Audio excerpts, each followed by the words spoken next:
Comment le Search IA transforme-t-il l'Internet et quel rôle jouons-nous dans cette métamorphose? Dans cet article, Clover Meyer décrit l'état actuel de l'adoption des moteurs de recherche propulsés par l'IA, une métamorphose qui s'inscrit dans la continuité des changements qui ont impacté les moteurs de recherche ces dernières années. En s'appuyant sur les points de vue de Kevin Roose, Matteo Wang et Jonas Stern, cet article explore les bénéfices de ces innovations, un accès plus rapide et mieux organisé à l'information.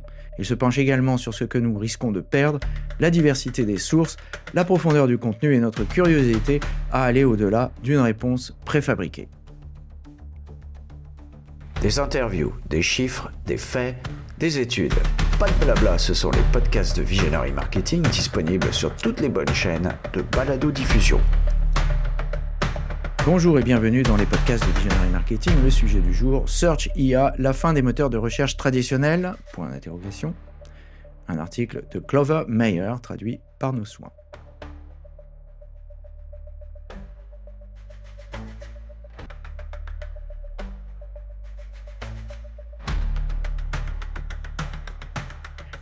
Ces dernières années, l'IA a bouleversé de nombreuses industries dans le secteur numérique.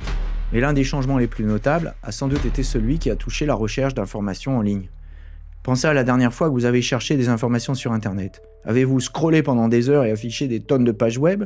Ou au contraire, avez-vous demandé à l'IA de déposer la réponse à vos pieds?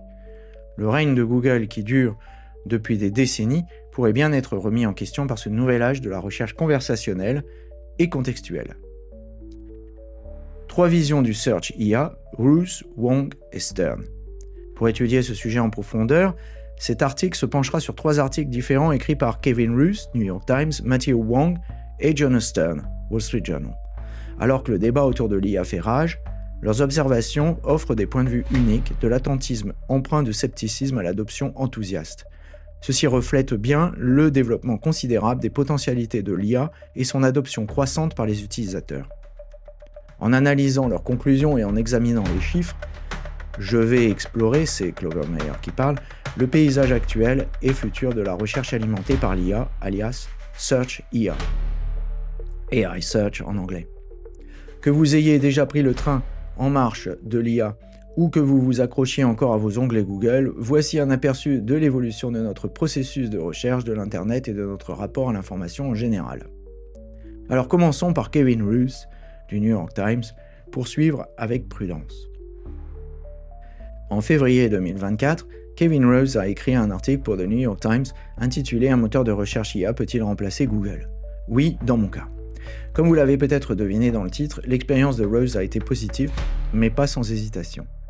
Pour tester sa théorie, Roose a abandonné Google en le remplaçant par Perplexity.ai, un moteur de recherche IA fondé par d'anciens chercheurs d'OpenAI et de Meta, que nous utilisons d'ailleurs régulièrement pour trouver des sources parce qu'il est très très bon. En adoptant Perplexity pendant plusieurs semaines, Roose a acquis la conviction que les moteurs de recherche IA constituaient un concurrent valable pour les moteurs de recherche et les navigateurs web traditionnels, mais que des ajustements étaient nécessaires pour qu'ils remportent la mise. L'article suggère que l'adoption de l'IA ne sera pas un changement impulsif, mais le résultat d'une évolution progressive et naturelle du comportement des utilisateurs. Interrogatif face aux impacts de l'IA sur les journalistes, les éditeurs et les autres créateurs de l'Internet, Roose a déclaré « Je vais devoir mettre en balance la commodité d'utilisation de Perplexity et la crainte qu'en utilisant, je contribue à ma propre perte. » Une question que tous les créateurs de contenu se posent. Deuxième article par Matteo Wang, Exploration du Search IA. Roose est loin d'être le seul à s'inquiéter de la popularité croissante de l'IA. Matteo Wang, The Atlantic, a fortement critiqué l'IA dans son article « La mort de la recherche ». L'article de Wang se concentre moins sur la façon dont une personne utilise l'IA que sur la manière dont l'IA modifie notre relation avec l'information. Selon lui, le problème n'est pas la crédibilité de l'IA ou leurs imprécisions. Ces questions peuvent être résolues au fur et à mesure de l'évolution des systèmes, mais la perte d'un mode de recherche exploratoire. Lorsque les gens cessent d'avoir un rapport critique à l'information, ils perdent la capacité d'évaluer et d'explorer leur propre curiosité. Dernier point, Jonas Stern, le point de non-retour. En opposition au point de vue de Wang sur l'adoption de moteurs de recherche alimentés par l'IA, Jonas Stern fait part de son soutien total dans son article du Wall Street Journal « J'ai quitté Google pour ChatGPT et je ne reviendrai pas en arrière ». L'article de Stern ressemble à celui de Roose en ce sens qu'une fois qu'elle a opté pour le Search IA, la probabilité de revenir en arrière était bien faible. En essayant une variété de plateformes de search IA, Stern a trouvé que la facilité et le raffinement de l'IA constituaient une pause rafraîchissante par rapport aux liens sponsorisés et aux produits mis en avant par Google. Ce n'est que lors de la recherche d'un produit, d'un site web ou d'un article connu que Google s'est encore avéré utile. Alors qu'elle a noté que les limites du search IA sont les erreurs de source et les informations inexactes, la principale préoccupation de Stern était la perte de visibilité et de trafic pour la source d'origine de l'information, c'est-à-dire son journal. Qu'est-ce qui empêchera l'IA de rendre sites et publications web obsolètes et à qui attribuerez-vous les informations que vous avez obtenues?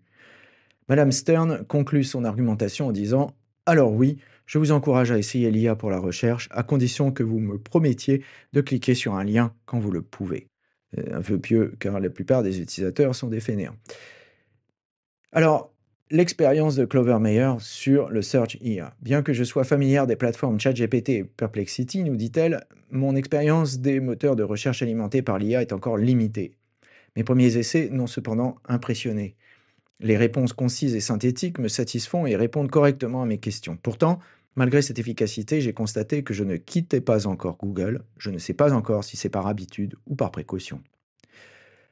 Alors où en êtes-vous? Êtes-vous prêt à vous engager dans l'IA ou avez-vous encore peur de vous lancer? Comme le montre chacun de ces 3 articles, il y a différents niveaux d'adoption et il y a de fortes chances que vous vous trouviez quelque part entre les 2 extrêmes. Mais il ne fait aucun doute que la manière dont nous accédons à l'information et la consultons est en passe de changer.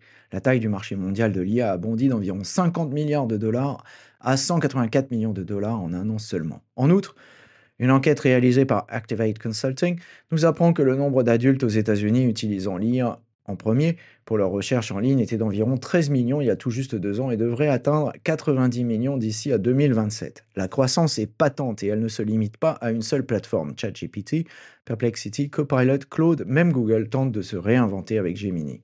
Ainsi, que vous soyez un nouveau venu curieux d'en savoir plus, un observateur prudent ou un converti à part entière, il est clair que vous serez bientôt confronté à une nouvelle ère de l'Internet.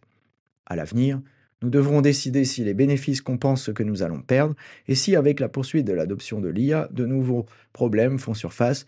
Le search propulsé par l'IA améliorera-t-il ou limitera-t-il l'accès à des opinions diverses? Quel rôle jouera-t-il dans notre vie quotidienne?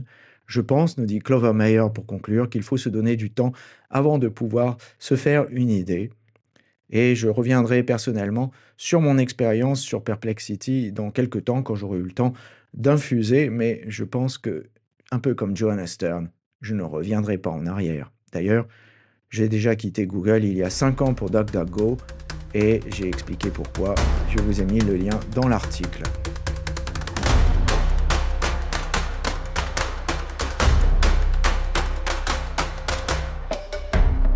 Surtout, n'oubliez pas de mettre une bonne note à ce podcast si vous l'avez apprécié.